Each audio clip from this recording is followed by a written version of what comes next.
Elle a dit, j'ai rencontré quelqu'un ici. Je pense que c'est le bon. Nous partageons encore la même chambre d'hôtel. Je n'ai pas cherché à discuter, j'ai juste hoché la tête et dit, j'espère que tu es heureuse. Cette nuit-là, j'ai discrètement modifié mon vol, et je suis parti.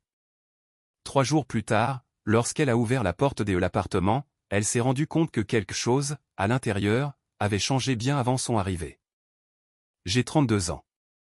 Je travaille dans la logistique, le genre de métier qui tourne autour des tableurs, des téléconférences, et d'un sentiment d'étouffement. Discret, l'impression que les jours défilent plus vite que vous ne les vivez. 2. Nature, je ne suis pas dramatique. Je ne dramatise jamais les situations. J'ai toujours été celui qui, dans une pièce, garde son calme quand tout va de travers, qui mesure ses paroles avant de dire quoi que ce soit, et qui absorbe la tension ambiante, un peu comme le béton absorbe la chaleur, lentement, invisiblement, jusqu'au jour où, sans prévenir, la surface se fissure. C'est le seul contexte dont vous avez besoin, pour comprendre tout ce qui va suivre. Ma femme et moi étions ensemble depuis 6 ans, mariés depuis 3 ans. Nous sommes rencontrés lors d'un dîner dans le jardin d'un ami commun, et, ce dont je me souviens le plus de cette première soirée, ce n'est pas ce qu'elle portait, ni ce qu'elle disait. C'est la qualité de son attention. Elle écoutait avec une telle sincérité, comme si vos mots comptaient pour elle. De manière presque physique. Je n'avais jamais ressenti cela de la part d'eux. Personne, pas de cette façon qui vous pousse à attraper votre verre, juste pour donner une contenance à vos mains, le temps de comprendre comment mériter une telle attention. Je me suis abandonné à cette attention, comme on se glisse dans une eau tiède. À la 4e année de notre relation, cette attention avait changé, pas de façon spectaculaire, pas d'une manière qu'on pourrait résumer en une phrase. Mais plutôt comme une marée qui se retire, si lentement, qu'on ne remarque le changement de rivage que lorsqu'on lève les yeux, un jour, pour réaliser qu'on se tient sur du sable mouillé, là où, autrefois, il y avait des vagues. Nous avions nos rythmes. Elle avait ses collègues de travail, j'avais les miens. Nous avions un appartement avec 2 chambres en banlieue, avec des murs blancs cassés, et un îlot central dans la cuisine que j'avais passé tout un week-end à installer. Qu'elle avait pris en photo pour ses réseaux sociaux, et que je nettoyais chaque dimanche matin. Avec un produit spécial pour le granit que je gardais sous l'évier. Notre vie, vue de l'extérieur, semblait impeccable. Le problème avec ce qui est impeccable, c'est que cela demande un entretien constant, et, avec le temps, cet entretien finit par ressembler à une mise en scène. Ce voyage était son idée, un long week-end dans un complexe hôtelier au bord de la mer, le genre d'endroit qui existe dans un espace suspendu, entre le luxe et la nostalgie, là où l'air marin transporte à la fois le sel, et l'argent. Une retraite de bien-être, pour être précis. Son entreprise encourageait les initiatives d'équilibre entre vie professionnelle et vie privée, et un collègue lui avait recommandé cet endroit. Elle m'a demandé si je voulais l'accompagner. J'aurais dû me méfier de cette invitation. Avec le recul, aujourd'hui, je pense qu'elle m'a invité parce que ne pas le faire aurait été un choix trop net. M'inviter lui permettait de garder ses options ouvertes, tout en lui offrant la couverture de l'engagement conjugal. Nous avons pris la route un jeudi. Elle était de bonne humeur, d'une humeur meilleure que celle des derniers mois. En fait, animée d'une façon qui avait commencé à me manquer. Elle parlait vite, évoquant des podcasts qu'elle écoutait, un documentaire qu'elle voulait que nous regardions, et un restaurant, près de chez nous, qu'elle pensait que nous devions essayer. Je me souviens m'être dit, ça y est. C'est le nouveau départ dont nous avions besoin. Je me souviens avoir éprouvé de la gratitude. Le complexe était magnifique, de la manière dont les choses chères le sont. Toujours, délibérément, sans effort, avec cette pointe de cruauté sous-jacente. Envers ceux qui n'ont pas les moyens d'y séjourner. Notre chambre avait un balcon qui donnait sur l'océan. Les draps étaient de ce blanc lourd et craquant, qui coûte plus cher qu'une mensualité de crédit immobilier moyenne. Il y avait un panier d'accueil avec du vin, des figues séchées, et une petite carte qui disait « Profitez de votre voyage ensemble ». J'ai posé la carte sur la table de chevet. Elle l'a jetée à la poubelle. Le premier soir, nous avons dîné au restaurant du complexe. Elle était sur son téléphone plus souvent que d'habitude, mais je me suis dit que c'était le travail. Elle avait un projet à boucler, quelque chose avec un interlocuteur difficile. J'ai commandé du poisson. Elle a pris une salade, qu'elle a à peine touchée. Nous avons parlé de notre envie, ou non, d'avoir des enfants. Pas de la manière dont les couples en discutent habituellement. Pas chaleureusement, sans cette énergie à moitié nerveuse, à moitié excitée. Plutôt comme deux personnes examinant un contrat. Cherchant, toutes les deux, la clause qui pourrait leur permettre de s'en dégager. Cette nuit-là, elle a dormi face au mur. Je suis resté éveillé, à regarder le ventilateur de plafond tourner, à écouter l'océan dehors, et à essayer de nommer ce sentiment dans ma poitrine, trop calme pour être de l'angoisse, mais trop persistant pour n'être rien. Le deuxième jour, elle était déjà partie quand je me suis réveillé. Un mot sur l'oreiller indiquait « cours de yoga, retour à 9 heures ». À 11 heures, elle n'était toujours pas rentrée. Je lui ai envoyé un message. La réponse est d'abord. Arrivé 40 minutes plus tard, j'ai croisé quelqu'un des séances de bien-être. On prend le petit déjeuner. Ne m'attends pas. Je n'ai pas attendu. J'ai pris une longue douche, je me suis installé sur le balcon avec un café, j'ai regardé les vagues, et je me suis dit que tout allait bien. Que c'était normal.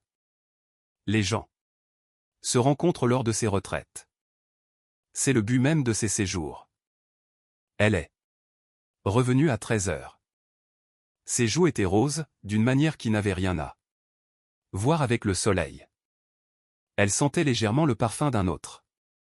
Pas de façon agressive, pas de façon évidente, juste assez pour que votre cerveau enregistre cela, en arrière-plan, comme une fausse note dans une chanson familière. Elle m'a embrassé sur la joue, et a dit qu'elle allait prendre une douche. Je suis resté assis avec cette pensée, pendant un long moment. Ce soir-là, nous nous sommes rendus dans l'espace social commun du complexe. Une sorte de salon ouvert, avec une lumière tamisée, des meubles en osier, et un brasero autour duquel les gens se rassemblaient, avec cette décontraction visible que seules les vacances coûteuses rendent possible. Elle a pris un verre, j'en ai pris un, et puis, de l'autre côté du brasero, ses yeux ont croisé ceux de quelqu'un, et quelque chose sur son visage a changé. C'était infime, le genre de détail qu'on rate si on ne fait pas attention. Un relâchement, comme une porte qui s'entrouvre à peine, avant que l'on ne se rappelle de la maintenir fermée.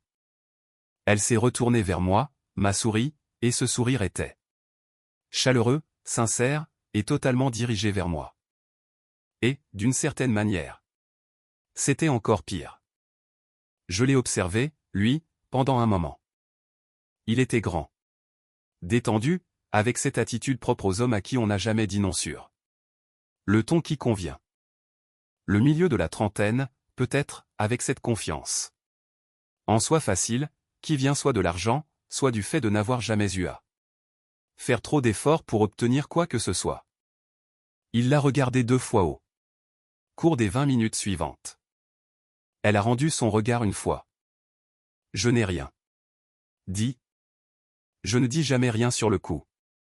C'est à la fois ma meilleure qualité, et mon plus grand défaut. Nous sommes allés nous coucher. Elle s'est endormie. Rapidement. Je suis resté éveillé jusqu'à 2 heures du matin. Le lendemain matin, je suis descendu dans l'espace petit déjeuner, j'ai commandé à manger, et je me suis installé à une table près de la fenêtre pour observer la marée. Elle est descendue 20 minutes plus tard, douchée, le regard brillant. Vêtue d'une robe que je ne lui avais jamais vue. Je l'ai remarqué, comme on Remarque une pièce de puzzle qui ne s'emboîte pas tout à fait, et elle a embrassé le sommet de ma tête, puis m'a demandé si j'avais bien dormi. J'ai dit oui. Elle s'est assise. Il est entré 7 minutes plus tard. Je le sais, parce que je surveillais l'horloge. Elle a remarqué sa présence sans même lever les yeux de son téléphone. C'était l'indice révélateur. Ce refus délibéré de regarder, qui est bien plus flagrant qu'un regard direct. La façon dont sa posture s'est modifiée, presque imperceptiblement, comme quelqu'un qui se prépare à recevoir une vague, en ayant déjà décidé de se laisser renverser. Il est passé devant notre table, s'est arrêté, et a prononcé son prénom. Pas son prénom complet, un diminutif. Quelque chose de familier. Quelque chose qui s'acquiert en plus de 2 jours. Et elle a levé les yeux, avec à nouveau ce relâchement, cette porte qui s'ouvre, elle lui a dit bonjour, et m'a présenté comme son mari, sur le ton qu'on emploie pour expliquer une complication. Il m'a serré la main. Sa poignée de main avait cette fermeté qui cherche à s'imposer. Il a dit qu'il était ravi de me rencontrer. J'ai dit de même. Il a poursuivi son chemin. 30 secondes d'interaction. C'était tout. Mais l'atmosphère autour de notre table avait changé, d'une manière que je ne saurais décrire pleinement, si ce n'est en disant que cela ressemblait à l'instant qui précède la tempête, lorsque les oiseaux se taisent. Non pas parce qu'il s'est déjà passé quelque chose, mais parce que tout a déjà été décidé par des forces qui dépassent votre contrôle. Elle a mangé son petit déjeuner. J'ai mangé le mien. Nous n'avons pas beaucoup parlé. C'est cet après-midi-là, alors qu'elle était à un rendez-vous de massage qu'elle avait réservé, et que j'étais assis sur le balcon avec mon ordinateur portable, faisant semblant de relire des emails professionnels, qu'elle m'a appelé. Pas un message, un appel, ce qu'elle ne fait presque jamais. J'ai regardé son nom s'afficher à l'écran pendant 2 sonneries complètes, avant de décrocher. Allô, a-t-elle dit. Sa voix était différente. Prudente. Le ton qu'ont les gens lorsqu'ils ont répété ce qu'ils allaient dire. Oui, ai-je répondu. Un silence s'est installé. Pas très long, mais pesant. Je dois te dire quelque chose. J'ai regardé l'océan. Il y avait 3 voiliers à l'horizon, si petits qu'ils semblaient peints. Je me souviens m'être dit, c'est le tout dernier. Instant avant l'instant d'après. Mémorise-le. D'accord, ai-je dit. J'ai rencontré quelqu'un ici. Un autre silence. Je sais comment ça sonne. Je sais que le moment est. Je sais. Mais je pense. Sa voix est devenue plus douce, ce qui la rendait, curieusement, encore plus forte. Je pense que c'est peut-être le bon. Je suis resté silencieux pendant un long moment. Elle a comblé ce silence avec d'autres mots. Quelque chose sur le fait qu'elle n'avait pas planifié cela. Qu'elle luttait contre certaines choses depuis un moment. Qu'elle était désolée. Qu'elle ne voulait pas que cela se produise. Qu'elle avait besoin d'être honnête. Les mots sortaient vite, répétés, usés.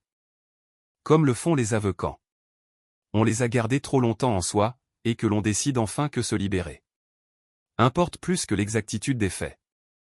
Je l'ai laissé terminer. Puis j'ai dit. J'espère que tu es heureuse.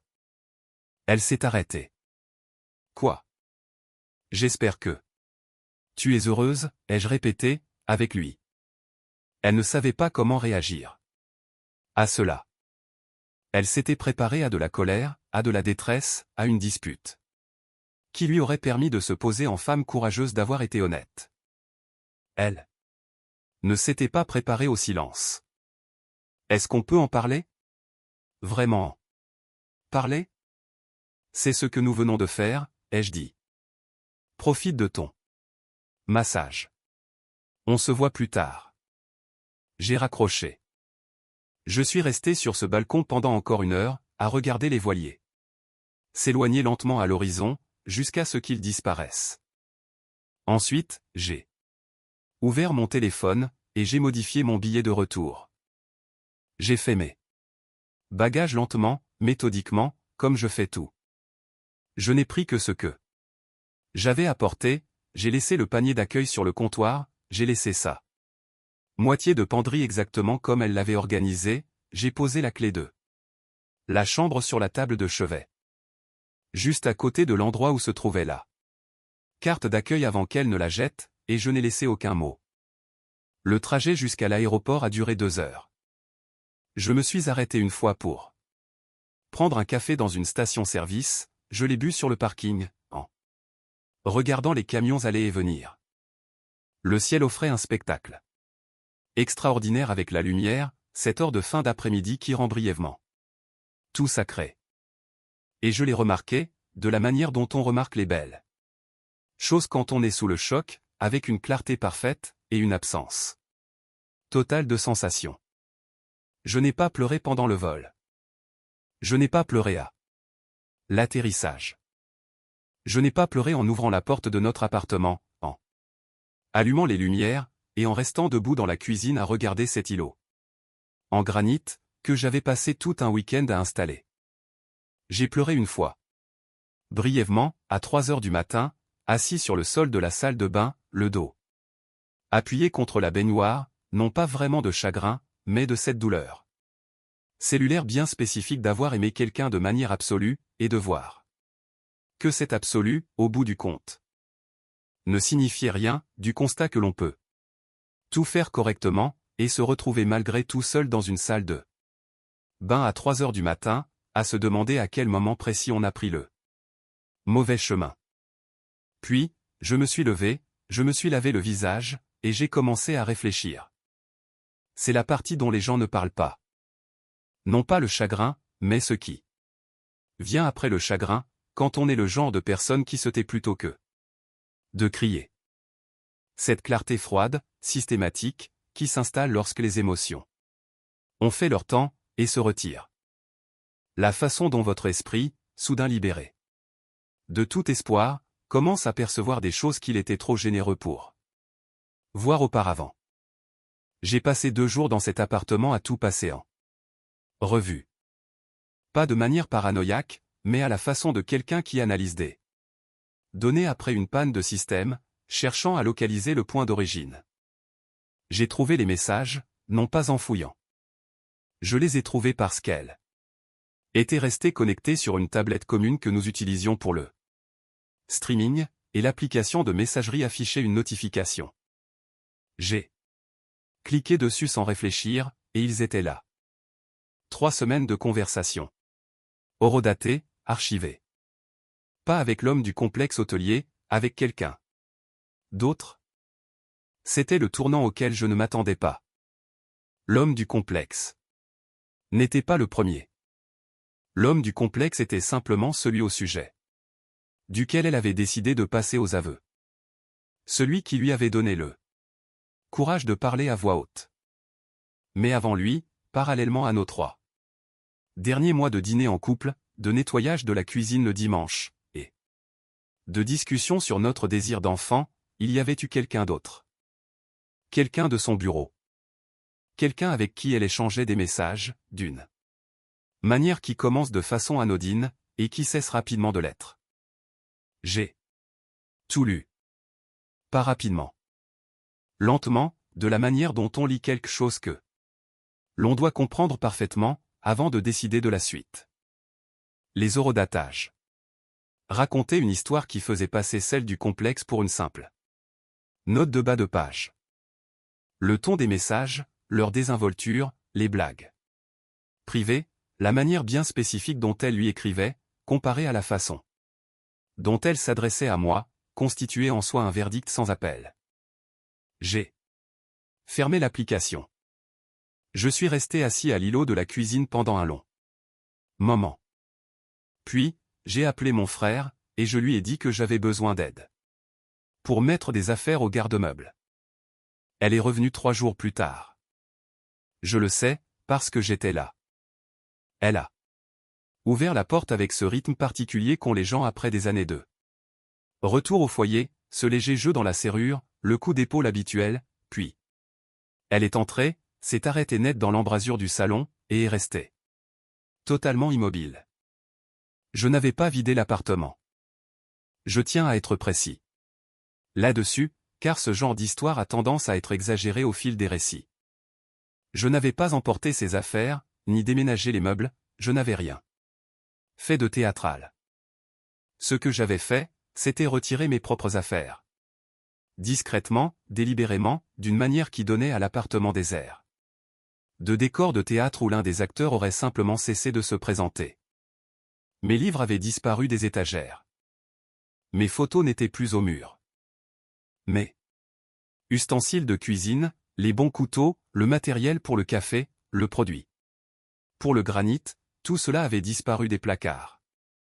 Les espaces où ces objets avaient vécu étaient propres, et vides, d'une manière encore plus dévastatrice que si tout avait été saccagé. J'étais assis à l'îlot de la cuisine lorsqu'elle est entrée. J'avais une tasse de café à la main. Je portais des vêtements propres. J'avais dormi.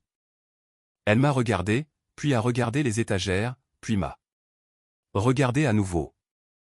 Son visage est passé par plusieurs expressions, avant de se figer dans quelque chose de complexe. Quand est-ce que tu, a-t-elle commencé? Il y a 3 jours, ai-je répondu. Elle a posé son sac lentement. Tu étais juste là, à m'attendre. J'étais en train de faire mes cartons. Elle s'est avancée plus loin dans l'appartement, faisant l'inventaire. La chambre, la salle de bain. Elle est revenue, avec l'air de quelqu'un qui fait un calcul, dont le résultat refuse de lui convenir. Tu pars, a-t-elle dit. Ce n'était pas une question. Je suis déjà parti, ai-je répondu. J'allais tout t'expliquer. J'allais. Il y a plus que ce que j'ai dit au téléphone, et toi? Tu pars comme ça, sans même. J'ai lu les messages, ai-je dit, sur la tablette. Le silence qui a suivi était d'une autre nature que celui au téléphone. Au téléphone, le silence était celui de la surprise. Ce silence-ci était le calme étouffant de quelqu'un qui réalise que la carte a été lue. Elle s'est assise sur le canapé. D'accord, a-t-elle dit. D'accord, ai-je répondu. Je ne sais pas ce que tu veux que je te dise. Je ne veux pas que tu dises quoi que ce soit, ai-je dit. Je n'ai pas besoin d'explications. Je comprends ce qui s'est passé. Je ne suis pas là pour discuter. Alors, pourquoi es-tu là? Cet appartement m'appartient à moitié, ai-je simplement répondu. Je suis là pour finir mes cartons. Nous n'avons pas eu de longues disputes. Elle a essayé, une fois. Elle a dit quelque chose sur le fait que j'avais été distant émotionnellement, qu'elle s'était sentie seule, que tout cela n'était que le symptôme de quelque chose qui était déjà brisé. Et j'ai tout écouté, j'ai attendu qu'elle ait fini, puis j'ai dit, je ne suis pas d'humeur à réécrire l'histoire ce soir. Elle s'est tue. Après cela, elle me connaissait assez pour savoir que mon mutisme signifiait que la discussion était close. J'ai fini d'emballer mes affaires. Cela a pris encore 2 heures. Elle est restée assise dans le salon la majeure partie du temps, et, à un moment donné, elle était au téléphone, parlant à voix basse. D'une manière que j'ai immédiatement reconnue. Le même rythme mesuré que lors de l'appel au complexe hôtelier, la même douceur étudiée. J'ai compris qu'elle l'appelait, lui. L'autre, celui d'avant, cherchant le réconfort qu'elle avait déjà décidé d'obtenir avant même de franchir la porte. J'ai porté le dernier carton jusqu'à ma voiture, seul, à 23 heures, sous un ciel qui n'avait absolument rien de poétique, juste froid, plat, et très sombre. J'ai conduit jusqu'à chez mon frère, j'ai déchargé ce dont j'avais besoin, et je me suis endormi sur son canapé, dans la fatigue bien spécifique d'une personne qui a pris une décision sur laquelle elle ne peut plus revenir. La procédure de divorce a été calme. Je l'ai voulu calme, délibérément. J'ai engagé un avocat qui n'aimait pas le mélodrame, qui n'avait aucun intérêt à en faire un spectacle, et nous avons traversé le processus avec cette même efficacité froide que j'apporte à tout ce que je fais, une fois que j'ai décidé que la phase émotionnelle est passée. Elle n'a rien contesté d'important. Il y a eu quelques échanges au sujet de l'appartement, que nous avons finalement vendu, et d'un compte joint, que nous avons partagé. Elle a engagé son propre avocat, qui a envoyé 3 lettres agressives, avant de se faire apparemment expliquer par quelqu'un qui me connaissait, que l'agressivité ne mènerait à rien, et qu'il valait mieux s'en passer. 14 mois après qu'elle m'a dit, je pense que c'est le bon, au téléphone, alors que je regardais des voiliers, nous étions légalement séparés. Voici ce qu'il est advenu d'elle. Elle s'est installée avec son collègue de bureau. Cela a duré environ 7 mois. Il s'est avéré qu'il n'était pas l'homme qui voulait ce qu'elle recherchait. L'intensité de la nouveauté s'est émoussée.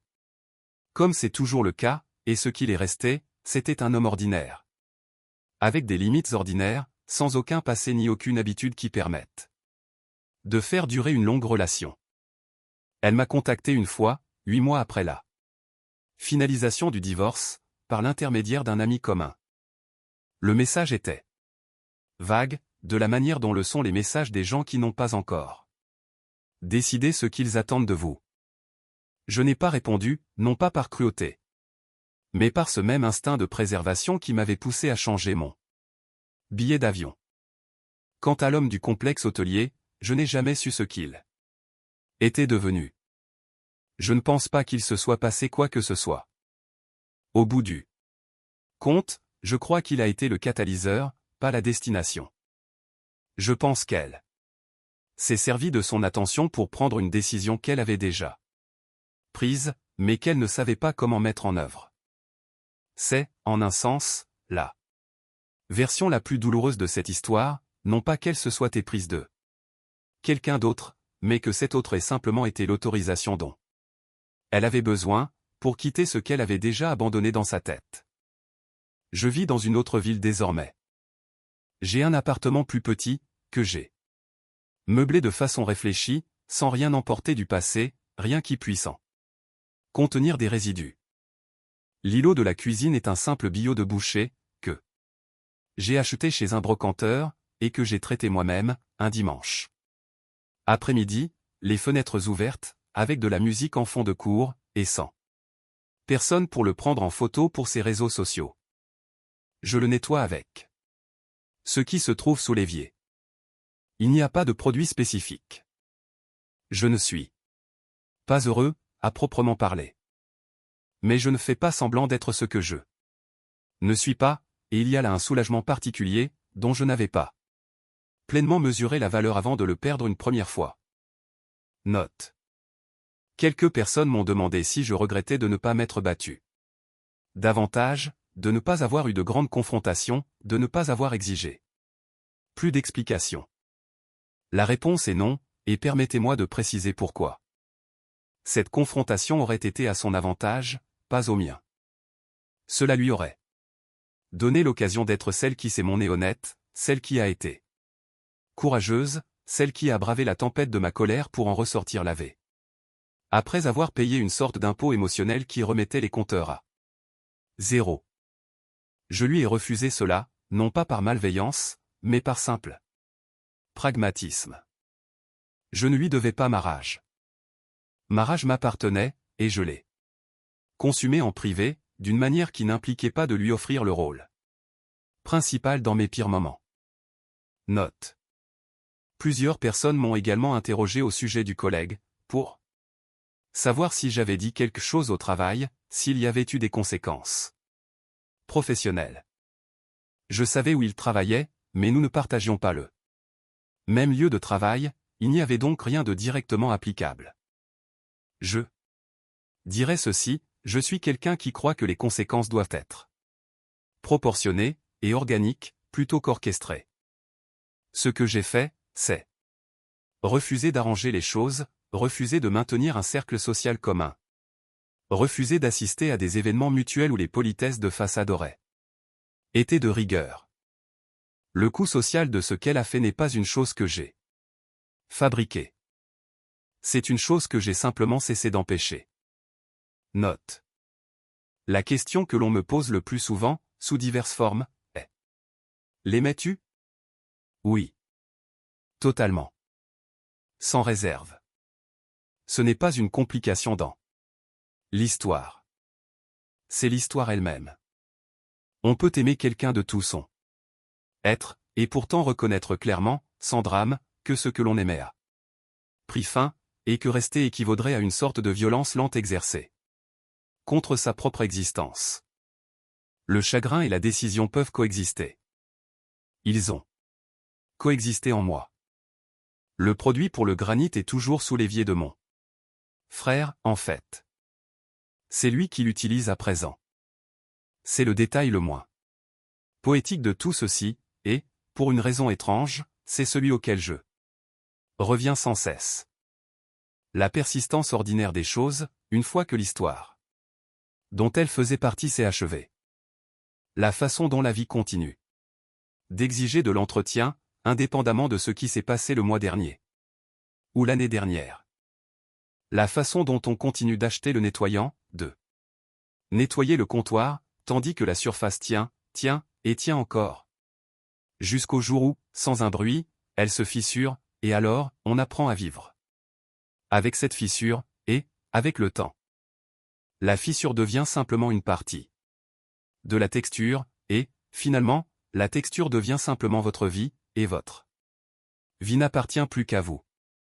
Et c'est à la fois une perte, et le début de quelque chose pour lequel on n'a pas encore de mots. Je n'ai pas encore de mots pour cela, mais je ne suis pas pressé.